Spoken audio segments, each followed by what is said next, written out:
En un mundo de constantes restricciones, hay una magnitud de la que quedan existencias en abundancia. Es la entropía. La ciencia de la termodinámica se basa en 4 postulados fundamentales o axiomas, llamados los 4 principios de la termodinámica.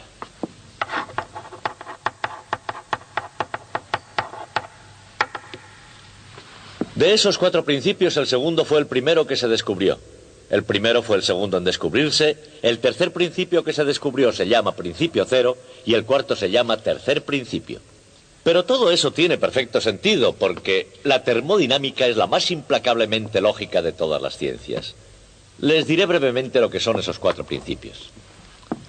El principio cero dice precisamente que la temperatura tiene sentido. El primero es la conservación de la energía. El segundo principio es el principio de la entropía. Y el tercer principio dice que hay una temperatura tan baja que nunca se puede alcanzar.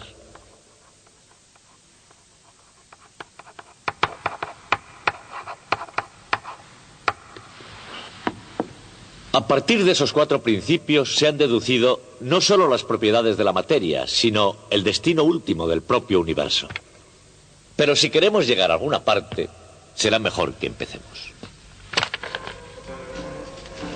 La Academia de Villar La Tiza es un oculto santuario de la suerte, donde tras el brillo chillón de las luces se reúnen famosos del deporte, elegantes de la alta sociedad y magnates de la industria con un interés común.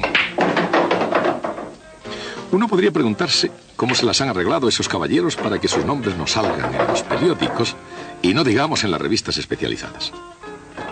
Un observador casual podría preguntarse: ¿qué hacen unos chicos como esos en un lugar como este?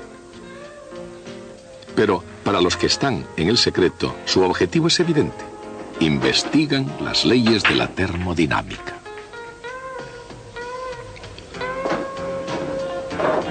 ¿Pero por qué en La Tiza? En parte ciertamente es por su ambiente, que es el último grito en elegancia desenfadada. No se necesita más explicación, pero sobre todo es por el material de que dispone, en especial el llamado instrumento, que en interés de la ciencia parece que siempre se tiene a mano en La Tiza. Incluso ahora mismo 2 distinguidos científicos sostienen sus cubetas en las manos. Debido a la naturaleza de este experimento, se aconseja no sea visto, y menos aún practicado, sin el consentimiento de los padres. Sostenida con gran cuidado, cada cubeta contiene un poco de fluido experimental que, por desgracia, crea dependencia. Sin embargo, antes de que las cosas comiencen a salirse de madre, el fluido fue vertido en las cubetas a una temperatura de 295 grados Kelvin. Y después se añadieron con precisión científica varios cubos geométricos de H2O cristalizado. La temperatura inicial de los cristales era de 273 grados Kelvin.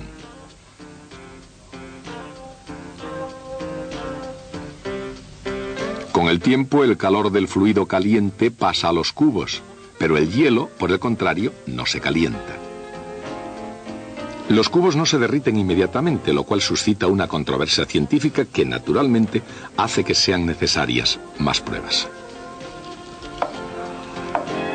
En un total de 126 experimentos, ninguno de los científicos de La Tiza pudo encontrar un solo caso de un cubo de hielo caliente. Pero por otra parte, sí encontraron una mezcla diluida de las cualidades del fluido experimental. El hielo, manteniéndose a una temperatura constante de 273 grados Kelvin, se funde en agua líquida a medida que el calor penetra en él. ¿Cómo se explica este extraño comportamiento en La Tiza o, para el caso, en cualquier parte del mundo? Al fin y al cabo, el hielo se funde, por supuesto, pero mientras se mantiene en estado sólido, ¿por qué no se calienta? En todo caso, al final, tanto el hielo como el fluido experimental, y de hecho todas las cosas, terminan por alcanzar un estado de equilibrio. En alguna parte, al menos en teoría, existe un estado celestial llamado equilibrio. Pero en el mundo real, el equilibrio es muy difícil de hallar. En una isla de la Polinesia, el planeta se agrieta y el fuego líquido burbujea desde su interior. Y en el centro polar del océano Ártico, la original máquina de hielo del mundo está trabajando día y noche.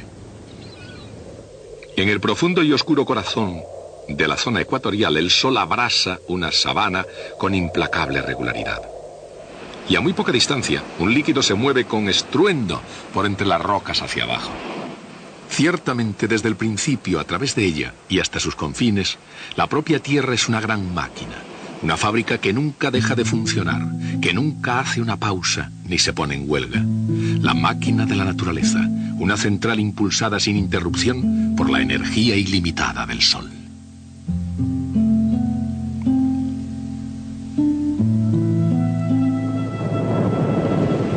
Tanto los vientos alisios de los grandes océanos como los motores diésel de los grandes barcos que los surcan, todas las máquinas funcionan porque el calor en movimiento puede poner en movimiento a la materia.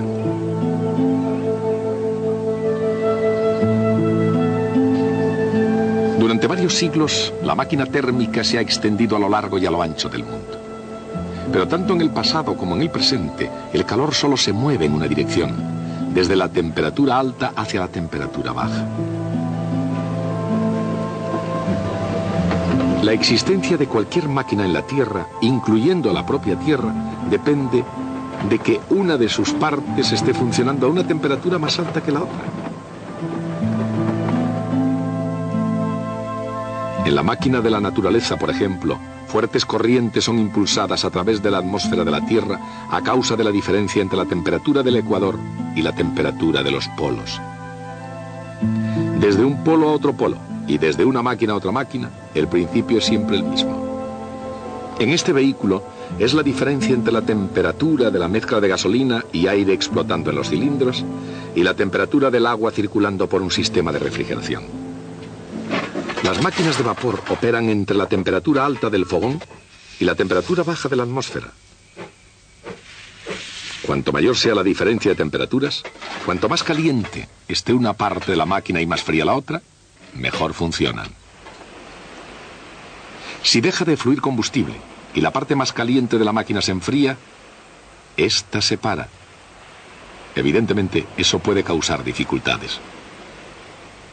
Si todas las partes de la máquina alcanzan la misma temperatura, si cesa todo movimiento y deja de haber vitalidad, la máquina alcanza su estado final, el estado de equilibrio.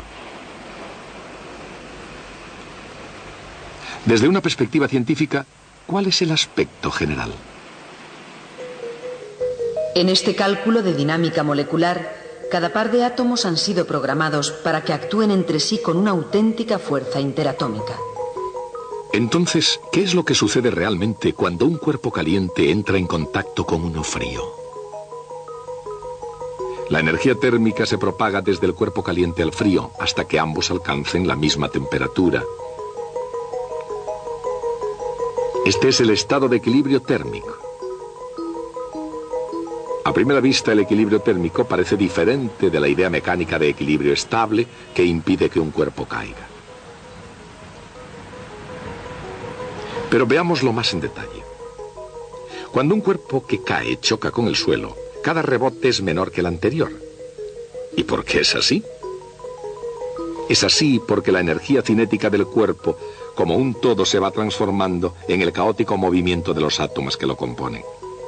Ese proceso es muy similar al del calor que se propaga a un cuerpo frío.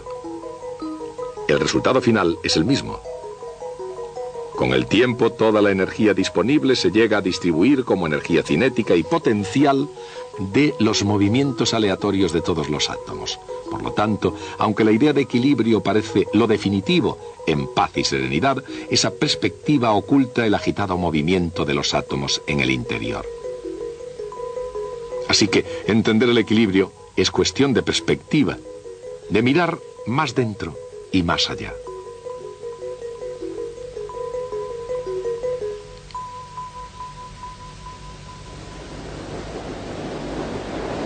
Como el equilibrio es un estado en el que todas las temperaturas son iguales, el equilibrio es un lugar donde ninguna máquina funciona.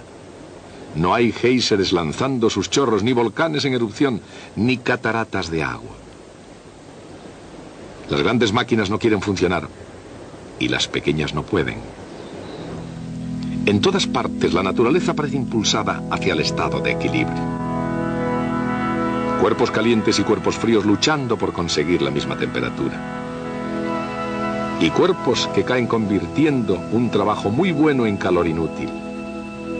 Desde el punto de vista de los físicos, cuando la naturaleza tiende a comportarse de una forma tan universal, debe haber una explicación científica. ¿Y la hay? La explicación comenzó como una idea, naturalmente una idea para la construcción de una máquina de vapor mejor. Hubo un joven llamado Carnot, cuya lógica fue capaz de demostrar que, para una fuente de trabajo competente, ninguna tan eficiente como una que sencillamente no funcione. Las ideas más grandes de Sade y Carnot nunca funcionaron y en el mundo real probablemente nunca funcionarán. No obstante, él había decidido crear una máquina tan perfecta como la naturaleza lo permitiera y la lógica para llegar muy cerca de ella. Dada una diferencia de temperaturas, una temperatura alta T sub B y una temperatura baja T sub 0, Carnot diseñó una perfecta abstracción.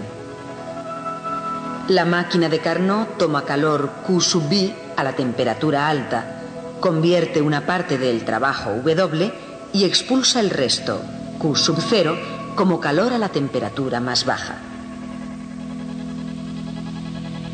Como el ciclo de Carnot podía funcionar igualmente en sentido inverso, era la imagen de la máquina ideal, la máquina más eficiente que posiblemente las leyes de la naturaleza podían permitir. Pero con la temprana muerte de Carnot, sus ideas, prácticamente desconocidas desde el principio, parecían destinadas a quedar en el olvido. Y seguramente ese hubiera sido su final si dos grandes científicos no se hubieran interesado por la teoría de Carnot.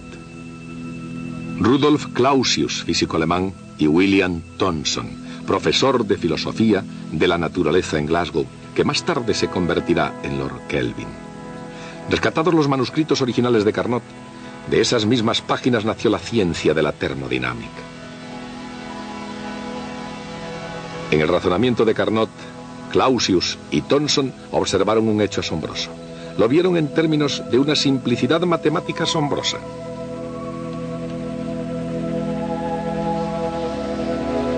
En la máquina ideal de Carnot, el cociente entre el calor tomado y el calor desperdiciado era igual al cociente entre las dos temperaturas absolutas necesarias para el funcionamiento de la máquina. Dicho en otras palabras, este era el ideal que procedía de la imaginación de Carnot. Lo que entra sigue siendo lo mismo al salir. Pero si no es el calor, ni es la temperatura, ¿qué es? El calor dividido por la temperatura a la que fluye. Y según Clausius, eso es la entropía. En una máquina de Carnot, una cierta entropía entra a temperatura alta, realiza su trabajo y la misma cantidad de entropía sale a temperatura baja. O sea que una máquina ideal no solamente conserva la energía, conserva también la entropía. Eso es el ideal. Pero, ¿qué pasa en la realidad?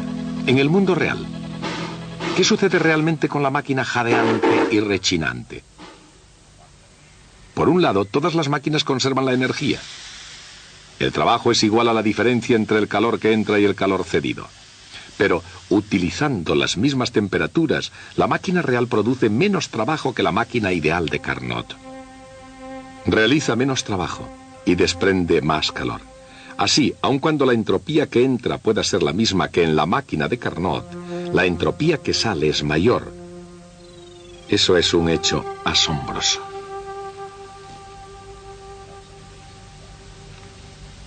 La entropía que sale de una máquina real es mayor que la entropía que entra. ¿Podría eso significar que la máquina real crea entropía de la nada? En realidad sí. Y eso es porque en las máquinas reales el calor que fluye no es isotérmico. Los movimientos del émbolo no son adiabáticos. Hay siempre rozamiento entre las partes en movimiento. Independientemente de lo que pueda ser su producto final, todas las máquinas reales fabrican entropía. Independientemente de las condiciones del lugar de trabajo, las existencias de entropía crecen siempre. E independientemente del lugar de trabajo, los seres humanos no poseen la patente de fabricación de la entropía. Día tras día, las máquinas de la madre naturaleza van fabricando entropía. Y nadie sobre la Tierra puede competir con ellas. Cada cuerpo material, en cualquier lugar del universo, contiene entropía. Y aunque no siempre es fácil decir cuánta entropía contiene, no es demasiado difícil determinar cuándo circula entropía de un cuerpo a otro.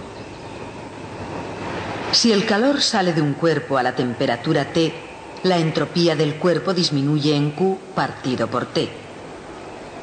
Si el calor entra a la temperatura T, la entropía del cuerpo se incrementa en esa cantidad. Cuando a través del cosmos fluye calor, fluye entropía con él. Todas las máquinas extraen calor de alguna parte, del sol quizás, o de la caldera de un barco. Utilizan parte de él para hacer su trabajo y después liberan el resto. No tiene demasiada importancia a dónde va ese resto, no en el gran esquema de las cosas. Va a la atmósfera, al mar o a cualquier lugar que esté frío y que sea lo suficientemente grande como para no verse afectado por esa aportación de calor. Las máquinas diseñadas por el hombre funcionan de una forma muy similar a las que la madre naturaleza prepara. Mientras el calor fluya desde una temperatura alta a otra más baja, las cosas marchan sobre ruedas. Y mientras haya combustible, carbón, petróleo, madera o cualquier cosa que sirva, seguirán marchando. Pero si se acaba el combustible, deja de haber flujo de calor. El cuerpo se enfría, su temperatura baja poco a poco, y cuando llega a la misma temperatura del medio que le rodea, está en un estado de equilibrio.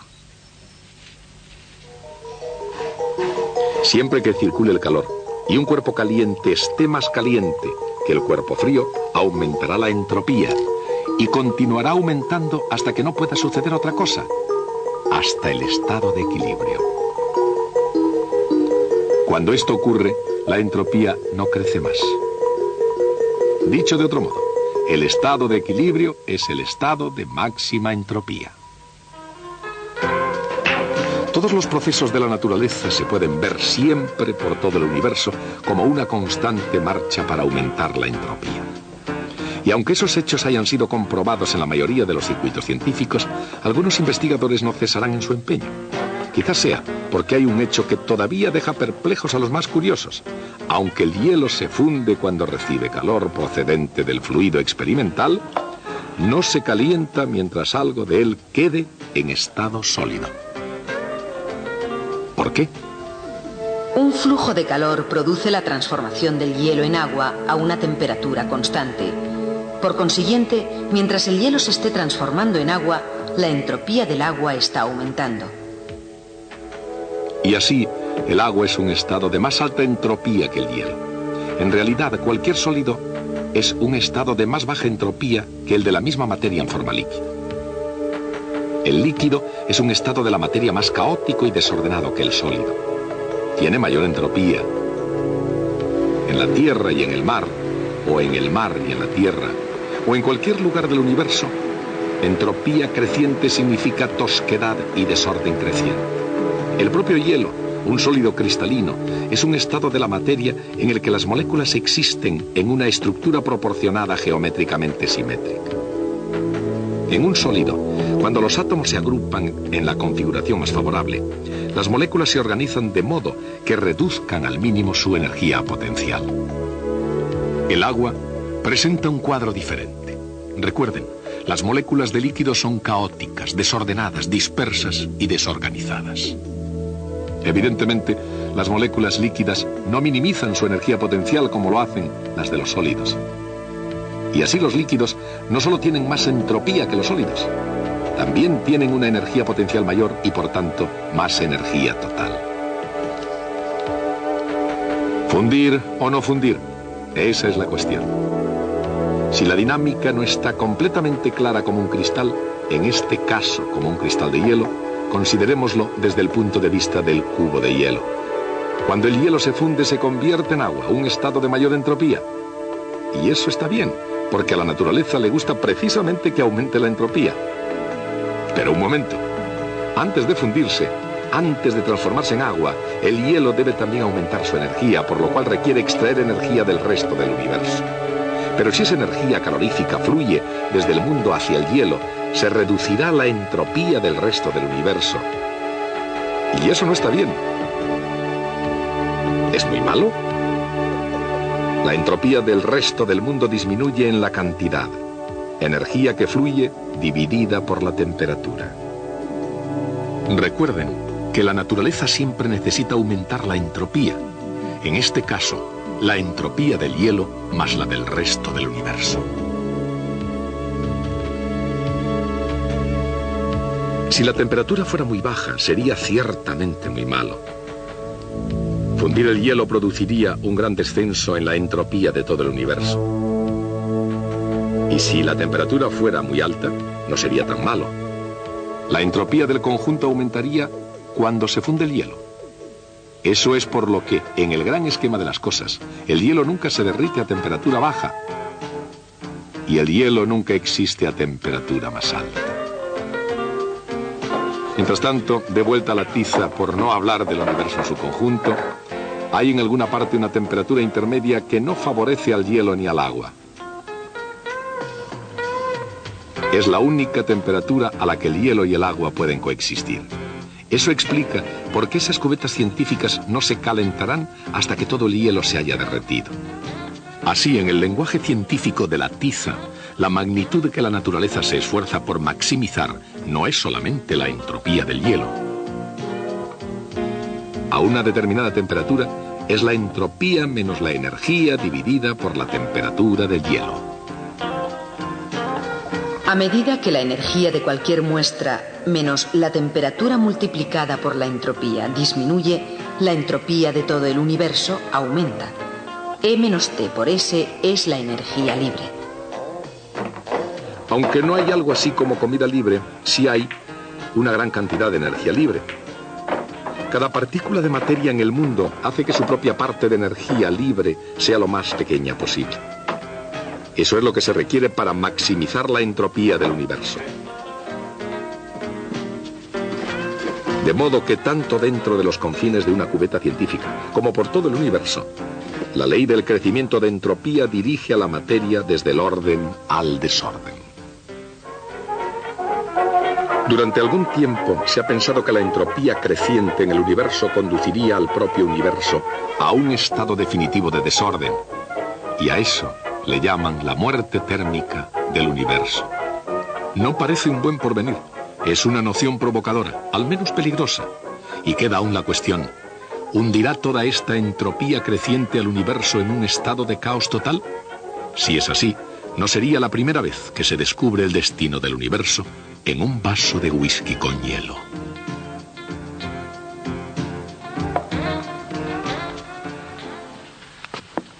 Y así, el principio de entropía nos ayuda a comprender el rendimiento de las máquinas de vapor y además por qué los líquidos se congelan a una cierta temperatura y los sólidos se funden a una cierta temperatura.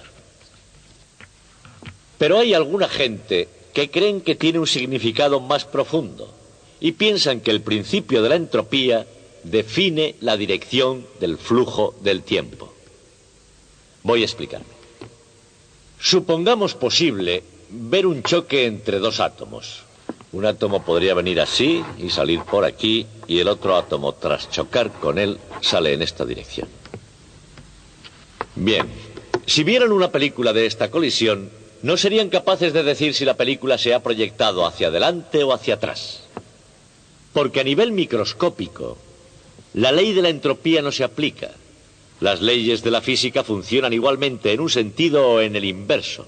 Según las leyes de la física, a este nivel, el tiempo no tiene una dirección determinada.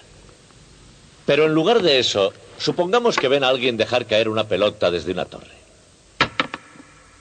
Viendo una película de esto, ustedes dirían inmediatamente si se estaba proyectando hacia adelante o hacia atrás. Cuando va hacia adelante, los botes de la pelota se van haciendo cada vez más pequeños.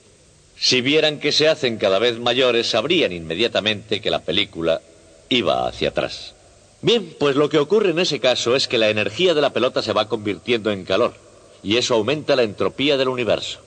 Y ustedes ya saben, sin que nadie se lo tenga que explicar, que la manera correcta de pasar la película es en la dirección en que aumenta la entropía.